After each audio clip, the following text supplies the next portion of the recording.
بسم الله الرحمن الرحيم. الحمد لله رب العالمين والعاقبة للمتقين، والصلاة والسلام على أشرف الأنبياء والمرسلين محمد وعلى آله وأصحابه أجمعين، أما بعد، فنتابع درسنا من كتاب شرح الأصول الثلاثة لشيخ الإسلام محمد بن عبد الوهاب بن سليمان بن علي رحمه الله تعالى، والشرح لفضيلة الشيخ العلامة عبد العزيز بن عبد الله الراجحي حفظه الله تعالى. الأصل الثالث: معرفة نبيكم محمد صلى الله عليه وعلى آله وسلم.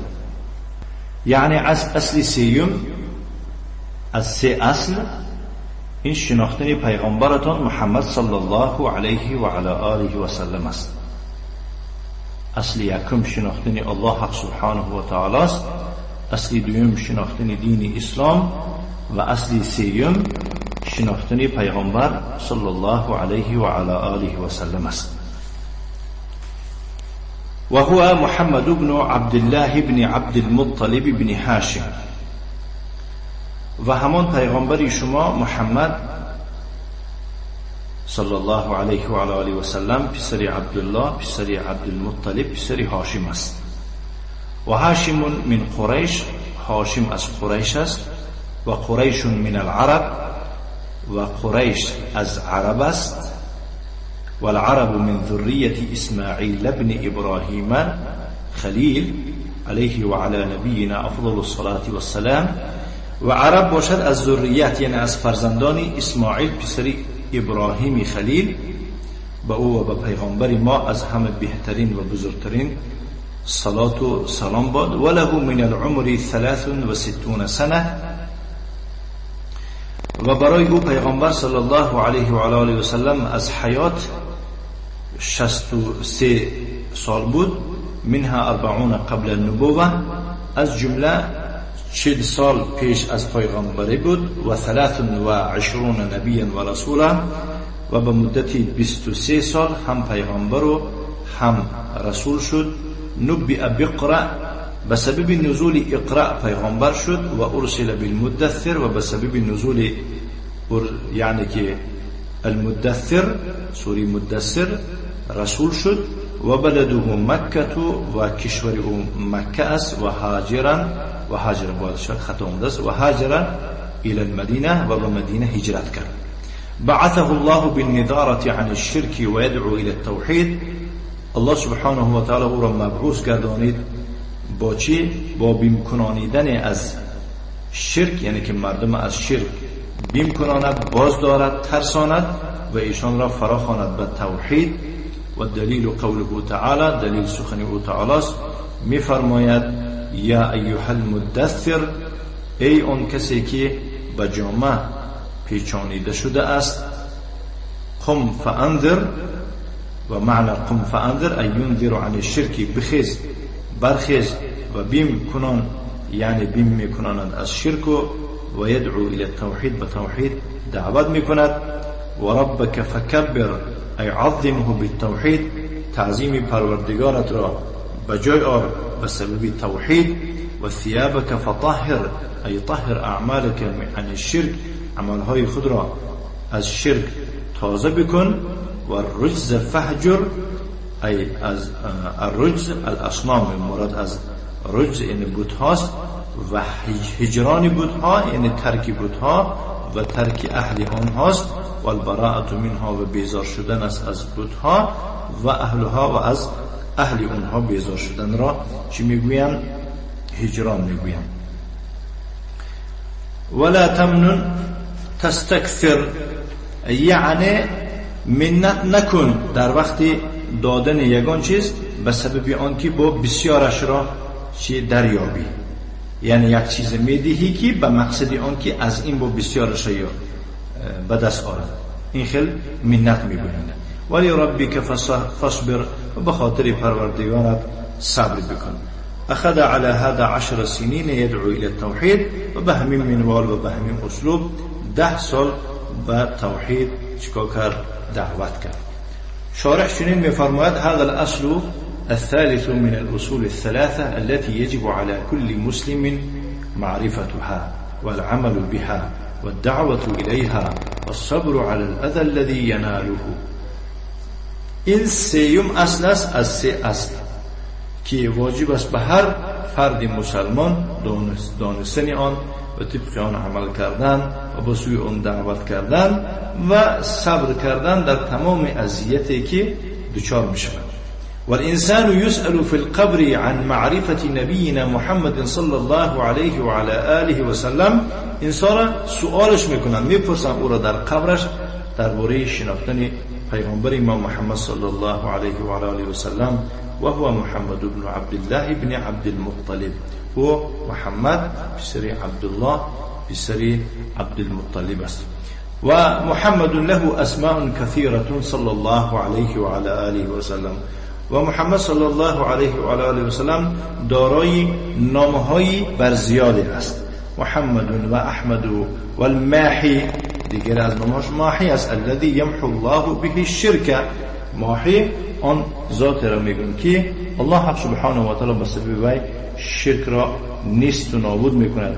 و الحاشر، یکی از نامهای او حاشر است. الذي يحشر، یعنی که آن ذاتی که یکم او را الله سبحانه و تعالی از قبر زنده میکند. و العاقب، عاقب است یکی از نامهای او. الذي ليس بعده نبی، یعنی عاقب آن کسی میگه که بعد او یگان پیغمبر نمی آید. و محمد بن عبدالله و جده عبدالمطلب بن هاشم، بابایش عبدالمطلب پسر هاشم است. و قریش من العرب، قریش اساسا از عرب هاست. و العرب من ذریه اسماعیل بن ابراهیم الخلیل علیه و علی نبینا محمد افضل الصلاة والسلام، یعنی که عرب ها باشند از سلاله یا که بگیم از فرزندان اسماعیل بن ابراهیم خلیل و پیغمبر ما از همه بهترین بزرگترین صلوات و سلام باد هستند. فهذا نسبه عليه الصلاة والسلام، این است نسبه علیه الصلاة والسلام. وقد ذكر ابن الصابوني مؤرخ النسب عن نسبه علیه الصلاة والسلام.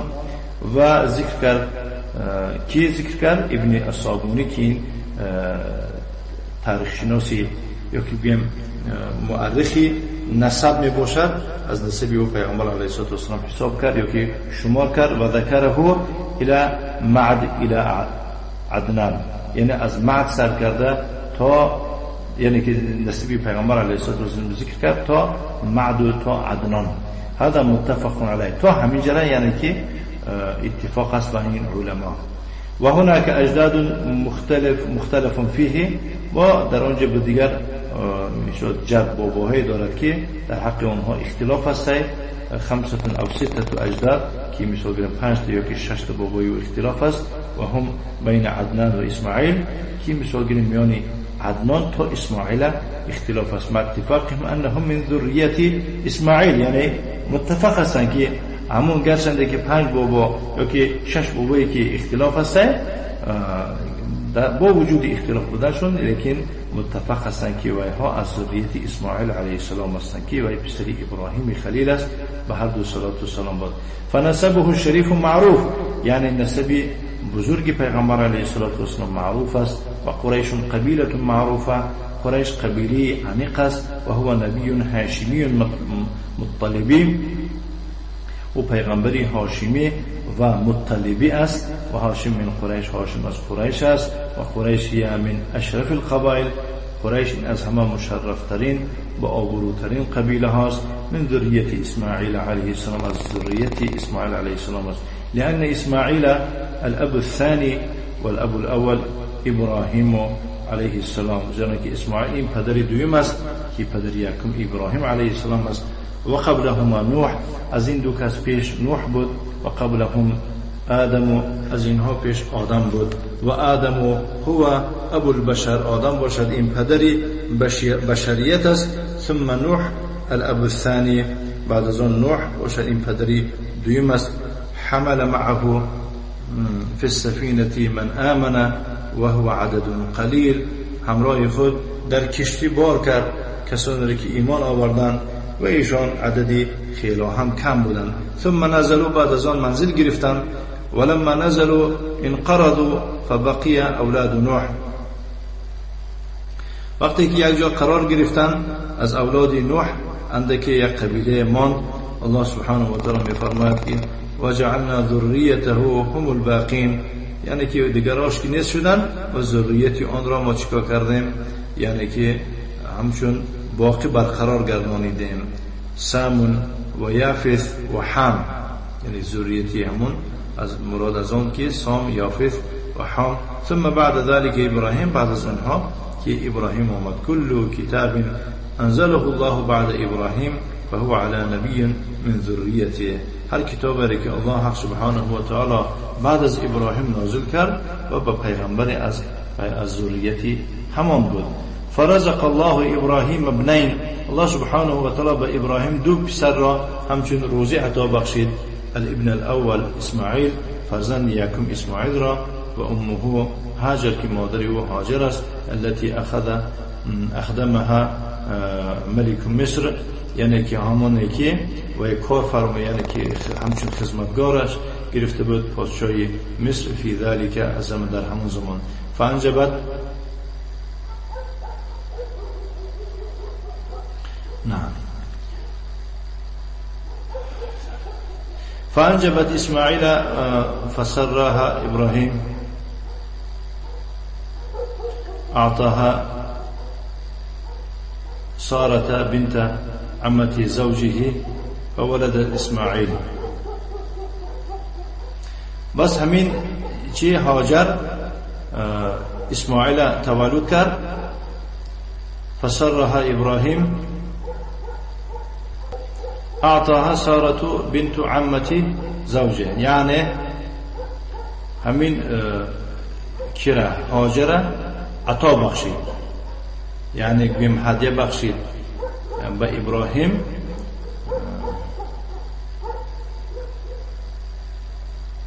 کی بخشید؟ ساره بخشید هاجر را به ابراهیم، که وی ساره دختری عمی شوهرش. فولدت اسماعیل، وقتی که مثال گیریم همون هاجر را که گرفت به سبب آن که ساره او را به شوهر خود عطا بخشید و تولد کرد اسماعیل را. و من ذریت اسماعیل نبینا محمد صلی الله علیه و علی آله و سلم، و از یعنی که فرزندان اسماعیل پیغمبر ما محمد صلی الله علیه و آله و سلم است. این برای بالا پیش آخه بومید. و زوجته ساره كانت عقیمه، شرح میگم همسر ابراهیم ساره و عقیم بود. عقیم اون کسر میگن که تولد نمیکنند. ثم رزقها الله اسحاق، بعد از آن در آخر الله سبحانه و تعالی با این زنی عقیم چی بخشید، یعنی که روزی بخشید اسحاق را بعد اسماعیل بمدت اندک نگذشته بعد از اسماعیل. قالوا بعد 12 عاما، گفتن که بعد از 12 سال. و کان من سلاله اسحاق یعقوب، از سلاله اسحاق و یعقوب شد و هو اسرائیل که نام اصلی او اسرائیل است. و جمیع انبیاء بنی اسرائیل من سلاله یعقوب بن اسحاق بن ابراهیم، تمام پیغمبران بنی اسرائیل از سلاله یعقوب بن اسحاق بن ابراهیم هستند. و آخرهم عیسی علیه السلام، آخرون اونها عیسی علیه السلام است. و اما نبینا محمد صلی الله علیه و آله و سلم فمن ذریه اسماعیل بن ابراهیم، اما پیغمبر ما محمد صلی الله علیه و سلم باشد از فرزندان اسماعیل بن ابراهیم است. و جمیع الانبیاء من سلاله اسحاق، همه پیغمبران از سلاله اسحاق هستند. و اما نبینا محمد صلی الله علیه و آله و سلم فمن ذریه اسماعیل بن ابراهیم علیهم السلام. مفهوم تکرار است. ولهم من العمر 63 سنه، یعنی عمر پیغمبر علیه الصلاة و السلام از 63 سال عبارت بود. منها 40 قبل النبوة، از جمله 40 سال پیش از پیغمبری. نبئ بعد تمامه الاربعین، بعد از که به سن 40 سالگی پر شد الله سبحانه وتعالى را پیغمبرش کرد لأنه الوقت الذي يبلغ الإنسان أشده وقوته العقلية والجسمية. زیرا این مدت یا که این وقت یک وقت است که انسان با چه با قوت عقلی و با قوت جسمی میرسد. بعث على تمام الأربعين، یعنی که در سری 40 سالگی او را الله سبحانه و تعالی مبعوث گردانید. فمدة النبوة والرسالة 23 سنه، مدت پیغمبری و رسالت چند سال بود؟ 23 سال. وله من العمر على الصحيح قيل 60 سنه، و سن سال پیغمبر علیه الصلاة والسلام با روایت صحیح گفتند که 60 سال و قیل 65، بعضی گفتند که 65 سال و قیل 63 سنه، دیگر را گفتند که 63 سال است. یعنی اختلاف است، صحیح است سنه 63. نبی بقرأ و ارسل بالمدثر، یعنی با اقرا پیغمبر شد و با سوره المدثر رسول شد. فنبأه الله بقرأ باسم ربك الذي خلق، الله سبحانه و تعالی او را پیغمبرش کرد به سبب نزولی بخوان به نامهای پروردگارت ذاتی که آفرید. ثم بعد فترة ارسل بالمدثر، بعد از اندک وقت یعنی او را رسول کرده فرستانید همچون به سبب گویم المدثر، لانه جاءه جبريل على في غار حراء، زیرا که وی را جبريل آمد هنگامی که در غار حرا بود و هو يتعبد ما توارث على دین ابراهیم علیه السلام، عبادت میکرد و در غار حرا همان دین را که از ابراهیم علیه السلام اندکم بود به میراثی گرفته بود. و یاخذ و یتزود ما یکفیه من الطعام، یعنی و چکار میکرد؟ میگرفت همراه خود زاد، میگرفت خوراک، میگرفت آنچه را که کفایتش میکرد از خوراک و از شراب. لیلتین او 3 لیال، و مدت 2 شب یا 3 شب. ثم يذهب للعبادة في الغار، بعد از آن برای عبادت همون غار میرفت. و جاءه جبريل على صورته و له 600 جناح، و یک وقت جبريل علیه السلام به صورت خودش که دارای 600 بال بود، فرعب منه، از او ترسید، رعبا شدیدا، ترس سخت بود از او. یملأ ما بین السماء والارض، یعنی زمین و آسمان محکم کرده بود جبريل با اون جناحی، با هر دو بالش. و قال له اقرأ، برایش گفت که بخوان. و قال گفت ما انا بقارئ، من یعنی قارئ نیستم، خواننده نیستم، نخوانم. فغطه حتى بلغ منه الجهد، چنان او را پخش کرد که یعنی که بلغ منه الجهد، یعنی که را سخت آغوش گرفت. ليس امتناعا منه صلى الله عليه وعلى آله وسلم ولكن ليس انا بقارئ، یعنی وی برای خاطری من نمیخوانم نبود، واقعا با اون معنا گفت که من خواننده نیستم، من تعلیم نگرفتم قرائت را، من امی هستم، لا اقرأ ولا اكتب، نمیخوانم و نمینویسم. فقال له مرة اخرى، بار دیگر برایش گفت که اقرأ، بخوان. وغطه المرة الثانية، بار دوم را پخش کرد، حتى بلغ منه الجهد، را سخت جفید. علما گفتند که هذا توطئة لتحمل الرسالة، گفتند که این مقدمه بود برای خاطر برداشت کردن رسالت نمیخه سختی ها و وزنی ها دارد، لأن الرسالة عبء ثقيل، زیرا که رسالت این یک باری وزنین است. بعد از آن در بار سیوم جبرئیل برایش بگفت که اقرأ باسم ربک الذی خلق، بخوان به نامهای پروردگارت ذاتی که آفرید. خلق الانسان من علق، انسان را از چی؟ از خون لطبسته بیافرید. اقرأ و ربک الاکرم، بخوان پروردگار تو گرامی است. اینجا خطا آمده است. اقرأ و ربک الاکرم الذی علم بالقلم، ذاتی که تعلیم داد با قلم. علم الانسان ما لم يعلم، انسان نمیدانست که چیز را تعلیم بداد. فرجع یرجف فؤاده من رؤیت الملک، برگشت به خانه در حالی که قلب او، سینه او در ترس و هراس بود به سبب اون فرشته را به صورت اصلیش دیدن. مذعورا خائفا، یعنی که از هوش رفته، ترسنده. و جاء لزوجته خدیجه، و به نزد همسرش خدیجه آمد برایش گفت که خفت ان اختلج عاقلا. فقالت كلا، گفت که من ترسیدم که همین چیزی شد منه. گفت که نه نترس، والله لا یخزیک الله ابدا، قسم با الله گو الله تعالی هرگز تو را به مدد و به یاردم نمیگذارد. انک لتصل الرحم، تو بخیش تو رفت آداری و تکرم الضیف، مهمان نوازی میکنی و تکسب المعدومه، کسی که چیزی ندارد او را دارا میگردونی و تحمل الکل، تمامی وزینه ها را برداشت میکنی و تعین علی نوائب الحق، و مصیبت دیده ها را یاردم میرسانی. نوائب الحق سر میگن که اگه مصیبت گرفتار شدگی باشد. هذه خصال حمیده، اینها خصلت‌های خوب هستند. من اتصف بهذه الصفات لا يخزيه الله ابدا، کسی این صفت‌های خوب دارد الله او را ابدا به مدد نمیگذارد. و بشرته و ذهبت به الى ابن عمها، او را خبر خوش داد و وی را به نزد پسر عمکش برد به نام ورقه ابن نوفل، گفتگی کس برد. و کان رجل تنصر، یک انسانی بود که نصرانی را قبول کردگی بود.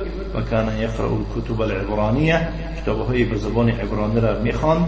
فسأله، فقال، برایش سوال کرد، پرسید که ما الذی یأتیک، به نزد تو چی آمد؟ فقال كذا وكذا، او نقل کرد همین خیر شد. و کان شیخا کبیرا قد عمی، یعنی که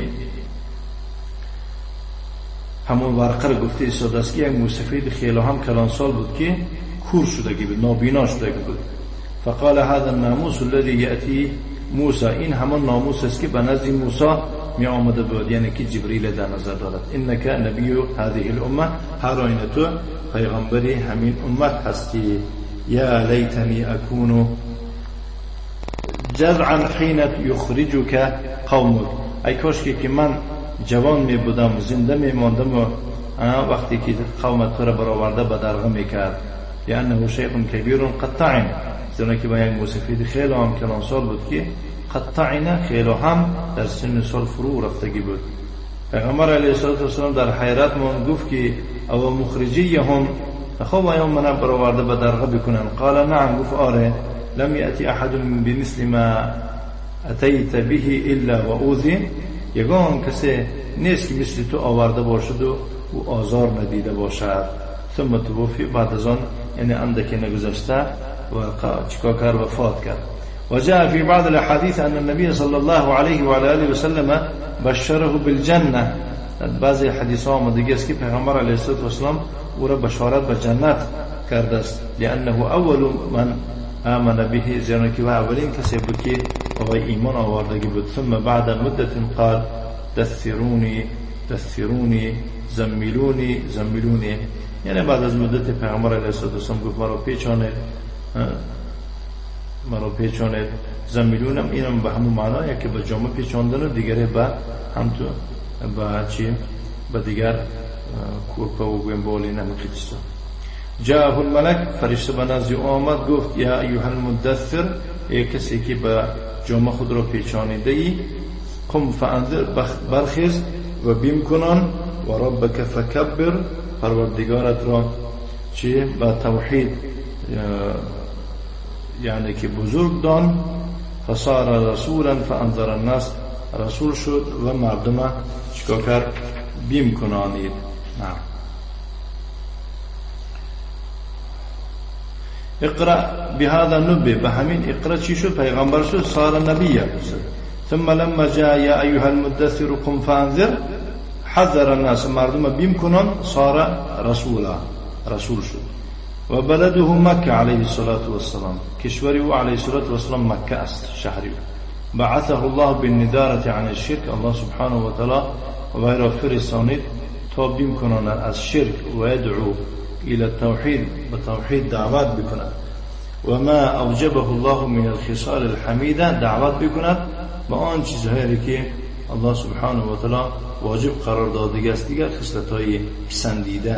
و ینها عن الشرک، مردم باز دارد از شرک. و ما نهى الله عنه من الاعمال السیئه و الخصال الذمیمه، و همچنین مردم باز دارد از آن چیزهایی که الله سبحانه و تعالی منع کرده است، مانند عمل‌های بد و خصلت‌های ناشایسته و خصلت‌های بد. و دلیل على انه وصف بالمدثر قوله تعالی، دلیل نسبت آن که پیغمبر علیه السلام را با مدثر وصف کرده شده است. سخنی الله تعالی است که می‌فرماید یا ایها المدثر، ای کسی که با جامه پیچانیده شده استی، قم فانذر، برخیز بیم کنان، و ربک فکبر، یعنی پروردگارت تکبیر بکن، و ثیابک فطهر، جامه های خود را پاکیزه بکن، یعنی عملات تازه بکن، و رجا فهجر، از بت‌ها کنار بشو، ولا تمنن تستکثر، در وقت دادن امیدواری بسیاری نکن، ولی ربک فاصبر، برای پروردگار صبر بکن. المدثر یعنی تدثر بالثياب و تغطى بها، و جامه ها خودش پیچاندگی کسا میگن. قم فانذر، هذا امر، این امر است. قم انذر الناس الشرك، یعنی برخیز مردم از شرک بیم کنن. و ربک فکبر، عظم ربک بالتوحید، پروردگارت به توحید تعظیم دار. و ثیابک فطهر، ای طهر اعمالک من الشرك، عملهات از شرک پاکیزه بکن. و ثیاب تطلق علی الاعمال، یعنی که ثیاب را همچون به عمل نیز استفاده برده می شود، یعنی به معنای عمل هم می شود جامعه. و قیل الثیاب من النجاسه، دیگر روایت آمده است که جامعات از نجاست پاک بکن. لكن المهم طهارة الاعمال من الشرك، لیکن مهم در اینجا چی آمده است؟ عملها را از شرک تازه کردن است. و طهر ثيابك أي العديم من النجاسات. إنما التشريع جاءت في المدينة وهذا في مكة. بله. لباسات از نجاست، یعنی که این تشریع حال لباسا را از نجاست تازه کردن، این در مدینه نازل شدگی بود، یعنی آمدگی بود، چون قانونهای اسلام بسیار در مدینه نازل شدگی بودن، الان که در مکه است. بنابراین به قول مکه گیره میگن اینجا عملت تازه بکن میشود، اما به قول مدینه نه که با نماز و دیگر غیر از نماز دیگر عملات که عبادت که شروع شد و جامعه هم تازه شدن است، از در اساس همین آیت گرفته شده است. و رجع الاصنام، از بت‌ها فهجر، کنار بشه، ترکها و ترک اهلها، یعنی که از بت‌ها و از اهلی بت باید که کنار بشه. و براءت منها و اهلها، از بت‌ها و از بت پرست‌ها باید که بیزار بشه، پاک بشه. ولا تمنن تستكثر. قال المؤلف اخذ على هذا 10 سنين. مؤلف یعنی که میفرماید که به همین اسلوب 10 سال دوام داد. یدعو الناس الى التوحید فی مکه، مردم را در مکه به توحید دعوت میکند. ولم ينزل شيئا من الشرائع، یگان شریعت یعنی که دیگه اینو قانون نازل نشد. لا صلاة ولا زکات ولا صيام ولا حج، نه نماز و نه زکات و نه روزه و نه حج. اذن المهم التوحید هو اصل الدین. معلوم شد که توحید این اصل دین است و اساس المله، اساس ملت است، دین است. ولا تصح الاعمال الا بالتوحید، عملها فقط به توحید درست میشوند. و هم مشرکون فی مکه، مردم در مکه مشرک بودند. و هو يدعوهم الى التوحید 10 سنین. او بشر علیه السلام مردم را به توحید دعوت میکرد به مدت 10 سال. ثم بعد ذلك نزلت فریضه الصلاه اجمالا، بعد از وچی فرض بودن نماز به طریق اختصار نازل شد. و صلی الله وسلم علی نبینا محمد وعلى آله وأصحابه وسلم تسليما مزيدا، وجزاكم الله خيرا، وبارك الله فيكم.